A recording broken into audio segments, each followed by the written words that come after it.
Bagamat patuloy na pinagsusumikapan ng pamahalaan na maiangat ang pamumuhay ng mga mamamayan sa Pilipinas, mas tumaas pa ang bilang ng mga pamilyang Pilipino na nagsasabing sila po'y mahirap. Batay po yan sa pinakahuling survey ng Social Weather Stations o SWS. Ito po'y katumbas ng 16.3 milyong mga Pilipino na, Alex, ha? At ito po ay 1% mas mataas kumpara po dun sa survey na isinagawa noong nakaraang Hunyo. Pero kahit mahirap ang sitwasyon sa bansa, ilang mga kababayan pa rin po natin ang naniniwala na kailangan lamang ay magsipag at magsumika pa rin para maituwid ang pang-araw-araw na pangangailangan ng kanilang pamilya. Vic Sumintak sa balita.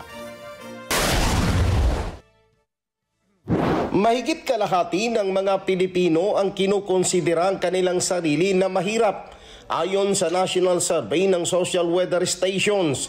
Sa isinagawang survey noong September 14 hanggang 23, 2024, 59% ng mga pamilya ang nagsabi na sila ay mahirap o katumbas ng 16.3 milyon na mga Pilipino.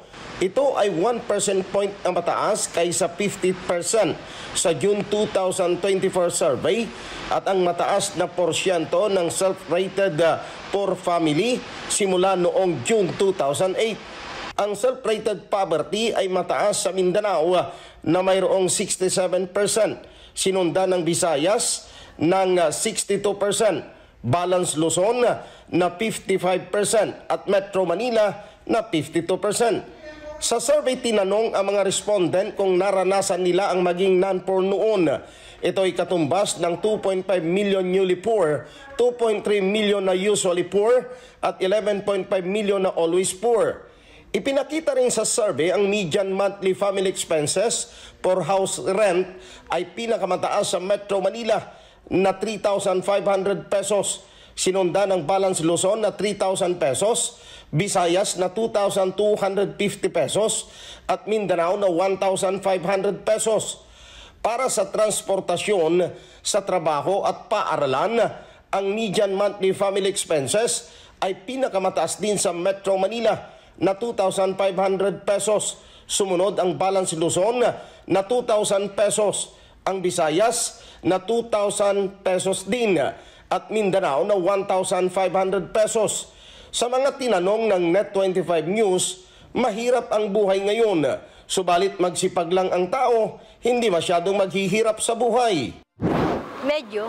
Medyo? Bakit mo? Bakit mo? Kasi talagang mahirap. Mahirap mabuhay pagka hindi ka maghahanap buhay. Wala kang pangkain. Kailangan kumayod ka muna bago ka makabiling pagkain mo. Sipag lang din man talaga eh. Siguro yung basihan nung mahirap nung iba dahil ayaw nilang gumalaw eh. No? Kahit namang anong galaw mo, may trabaho, magkakapera ka eh. Nagagawa naman yung gustong gawin, ayun. Nakakain naman? Opo, nakakain.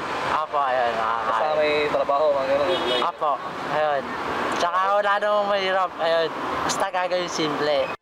Ang third quarter 2024 survey ay isinagawa gamit ang face-to-face interviews sa 1,500 adults nationwide. Vic Sumintak para sa Mata ng Agila, matatag, matapang, matapat. Maraming salamat sa inyo pong pagsubaybay sa Mata ng Agila Primetime. Para malaman ang matatag, matapang at matapat na mga balita, i-follow lamang at mag-subscribe sa @Net25 TV.